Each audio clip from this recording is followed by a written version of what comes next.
ce geste de toi viendra mon secours.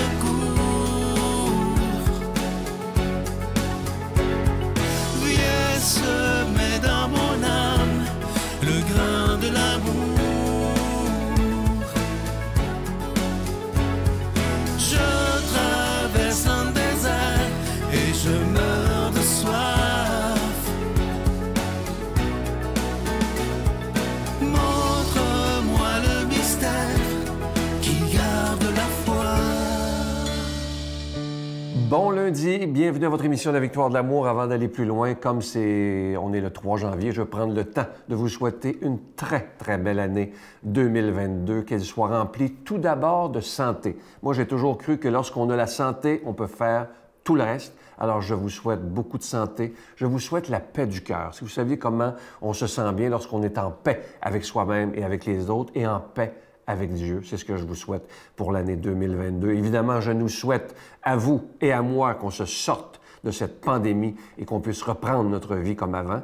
Et je trouve qu'au début d'une année, je pense que, bon, vous savez, il y a beaucoup de gens qui ont pris des résolutions pour la nouvelle année. Et j'avais lu un jour une pensée qui dit une résolution, c'est facile, c'est comme une anguille. C'est facile à prendre, mais c'est difficile à tenir. Et ça, c'est tout à fait vrai. Il y a tellement de gens qui disent « Ah, je vais arrêter de fumer », puis bon, 3-4 jours après, ils ont recommencé, bon, peu importe, je ne juge pas là. Mais si on prenait des décisions à la place, la décision de croire, malgré tout, de croire en Dieu malgré tout ce qui va nous décevoir, malgré les scandales, malgré tout ce qu'on voit, une décision pour 2022 de dire « Seigneur, malgré tout ce qui pourra arriver, malgré la pandémie, malgré tout ce qui se passe sur la planète, où on a l'impression parfois que « Est-ce que Dieu nous a abandonnés? » Non. Alors, malgré tout, si on prenait cette décision de croire. Et en début d'année, on pourra aussi prendre la décision de regarder qu'est-ce qu'on voudrait changer en 2022. Est-ce que je devrais apprendre à dire plus souvent « je t'aime » ? Est-ce que je devrais apprendre à pardonner un peu plus? Est-ce que je devrais apprendre à demander pardon? Ça prend de l'humilité pour demander pardon à quelqu'un, parce que parfois on peut faire du mal. On peut blesser quelqu'un, ça m'arrive aussi, là, je suis un être humain, et c'est souvent, c'est toujours, en tout cas dans mon cas, involontaire. Mais est-ce qu'on aura cette humilité d'aller voir la personne et de lui dire « Je m'excuse, je te demande vraiment pardon, je comprends pas pourquoi je t'ai dit ça ou que je t'ai fait ça, peu importe. » Et si on décide de pardonner, de demander pardon, d'aimer plus et d'aimer pour de vrai, notre vie, elle sera simplement plus belle. Et moi, je vous le dis, si on prend cette décision de croire malgré tout, regardez comment votre vie, elle va changer. Et ce que je vous suggère, et ce que je me suggère pour l'année 2022, c'est qu'au lieu de toujours demander, vous savez, on est porté à demander quand on prie, ça n'a pas de bon sens. On en demande des affaires. Des fois, j'entends ça, là. Si on prenait la décision, au lieu de toujours demander, d'être dans la gratitude et de dire merci. Essayez-le en 2022, ça ne coûte rien, c'est gratuit. Moi, je vous le dis, j'en fais l'expérience moi-même depuis des années et je ne suis pas le seul là. Quand on a découvert la gratitude, notre vie, elle change totalement. Je vous l'ai dit souvent et je vous le répète pour l'année 2022 parce qu'il y en a qui ne le font pas et ça me fait de la peine parce que vous privez de tellement de belles choses. Oubliez pas ça, ce que je vous dis aujourd'hui, oubliez-le pas. Plus vous allez dire merci à Dieu, plus vous allez recevoir. Plus vous allez chialer, moins vous allez recevoir. C'est pas bien compliqué, hein? Pour moi qui l'invente, là, c'est Saint Paul qui en parle dans d'autres mots, mais ça veut dire ça. Alors, remercier en tout temps, et je vais juste aller jusqu'à vous dire, Saint Paul nous dit ça aussi, même quand ça va pas comme on veut, dire merci Seigneur parce que je sais que toi, tu as un plan. Notre Père qui es aux cieux, que ton nom soit sanctifié, que ton règne vienne, que ta volonté soit faite sur la terre comme au ciel. Donne-nous aujourd'hui notre pain de ce jour. Pardonne-nous nos offenses, comme nous pardonnons aussi à ceux qui nous ont offensés. Et ne nous laisse pas entrer en tentation, mais délivre-nous du mal, car c'est à toi qu'appartiennent le règne, la puissance et la gloire pour les siècles des siècles. Amen. Je continuerai à croire, même si tout le monde perd espoir. Je continuerai à aimer, même si les autres parlent de haine. Je continuerai à construire, même si les autres détruisent. Je continuerai à parler de paix, même au milieu d'une guerre.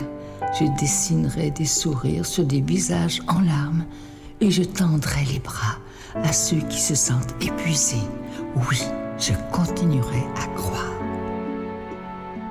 Je suis tellement content de vous parler de ce magnifique cadeau du mois de janvier, une belle exclusivité de la Victoire de l'amour. Il a été fabriqué pour la Victoire de l'amour. Il s'agit du chapelet de l'espérance. Il est en cristal bleu et il est déjà béni et vous allez beaucoup l'aimer. En vrai, il est absolument magnifique. Je vous rappelle que vous le recevrez avec un don de 25 $ et si vous en voulez deux, avec un don de 40 $. Et je vous donne l'adresse, la Victoire de l'amour, case postale 120, succursale Boucherville à Boucherville, le J4B 5E6. Je vous la redonne. La Victoire de l'amour, case postale 120, succursale Boucherville à Boucherville, le J4B 5E6. Également par téléphone, par carte de crédit du lundi au vendredi de 8h30 à 16h30 dans le 514-523-4433, 523-4433 ou sans frais le 1-888-811-9291.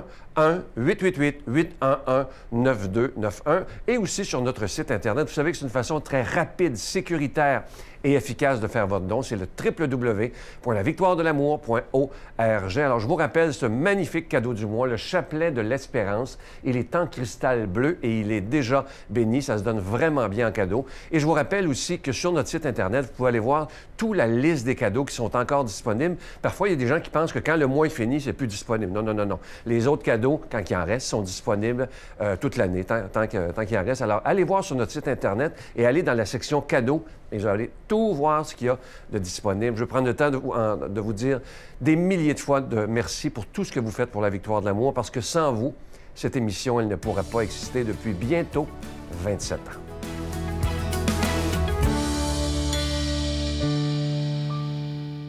Mon Dieu, donnez-moi la sérénité d'accepter les choses que je ne peux changer, le courage de changer les choses que je peux et la sagesse d'en connaître la différence. Amen. Aujourd'hui, la parole de Dieu est proclamée par quelqu'un qu'on apprécie beaucoup, l'abbé Stéphane Roy.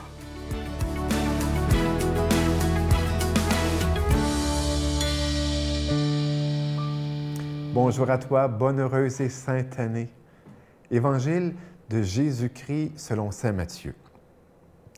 Quand Jésus apprit l'arrestation de Jean-Baptiste, il se retira en Galilée. Il quitta Nazareth et vint habiter à Capharnaüm, ville située au bord du lac, dans les territoires de Zabulon et de Nephtali.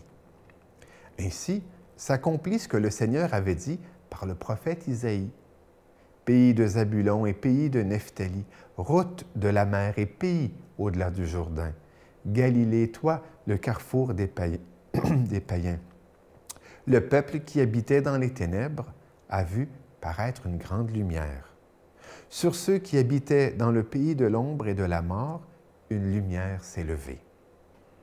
À partir de ce moment, Jésus se mit à proclamer « Convertissez-vous, car le royaume des cieux est tout proche. » Jésus, parcourant toute la Galilée, enseignait dans leur synagogue, proclamait la bonne nouvelle du royaume, guérissait toute maladie et toute infirmité dans le peuple. Sa renommée se répandit dans toute la Syrie et on lui amena tous ceux qui souffraient, atteints de maladies et de tourments de toutes sortes, possédés, épileptiques, paralysés, et il les guérit. De grandes foules le suivirent, venus de la Galilée, de la Décapole, de Jérusalem, de la Judée et de la Transjordanie. Hier, c'était l'Épiphanie. Épiphanie qui veut dire manifestation, manifestation de Dieu ou révélation. On sait que manifestation, c'est aussi une révélation. Hein? On lève le voile sur une réalité, sur nous-mêmes. Eh bien, on appelle cette fête Épiphanie, pas parce que uniquement là, le Seigneur se manifeste. Ce n'est pas la première fois qu'il se révèle. Non, on l'appelle Épiphanie parce que il se révèle, il se manifeste d'une manière spéciale. Il se manifeste à ceux qui ne sont pas du peuple élu. C'est-à-dire que l'Épiphanie, c'est notre fête à nous, la très grande majorité des chrétiens. Oui, parce que nous sommes, pour la très grande majorité, issus des peuples païens. Nous ne sommes pas du peuple élu de l'Ancien Testament, Israël. Mais nous sommes issus de tous ces peuples païens auxquels le Seigneur vient se manifester. Et donc, voilà pourquoi l'Épiphanie est une fête assez importante. Hein? C'est la fête du dévoilement de Dieu. Eh bien, à travers, bien sûr, le prophète Isaïe, on voit que dans l'Ancien Testament, il y avait de ces choses, de ces annonces où Dieu voulait faire pitié à qui il veut faire pitié. Il l'avait dit à Moïse. Il veut faire grâce à qui il veut faire grâce. Mais là, voilà que ce qui semble s'élargir à tous, d'une manière universelle, catholique. Et c'est là que c'est quelque chose d'extraordinaire. On le sait, hein, dans l'Église primitive, saint Paul va faire de cette question-là un tourment.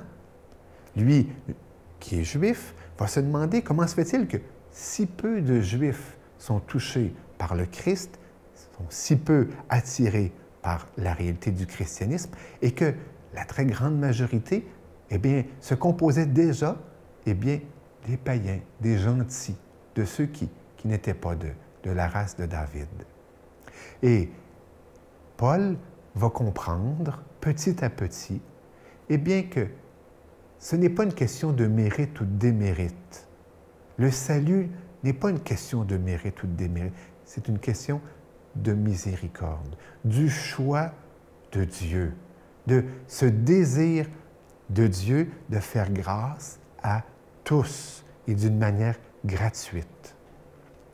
Et c'est là que l'Épiphanie, eh bien, est un appel à chacun de nous, nous qui avons été miséricordiés, nous qui avons conscience, eh bien, que nous sommes, eh bien, le fruit de l'amour miséricordieux de Dieu, eh bien, de nous élargir le cœur et de ne pas exclure quiconque, ceux que l'on considère aujourd'hui les païens, ceux que l'on considère aujourd'hui ceux qui habitent le pays de l'ombre et de la mort, hein? Eh bien, de ne pas les exclure aussi du salut. C'est une interpellation à se convertir à nouveau à la miséricorde inépuisable de Dieu. Que le Seigneur nous bénisse aujourd'hui et nous garde. Amen. Je vous salue Marie, pleine de grâce. Le Seigneur est avec vous. Vous êtes bénie entre toutes les femmes, et Jésus, le fruit de vos entrailles, est béni. Sainte Marie, Mère de Dieu, priez pour nous pécheurs, maintenant et à l'heure de notre mort. Amen.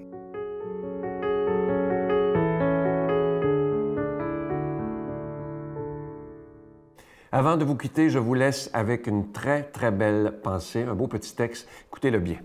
Dans la vie, tu vas réaliser qu'il y a un rôle pour toutes les personnes que tu rencontres.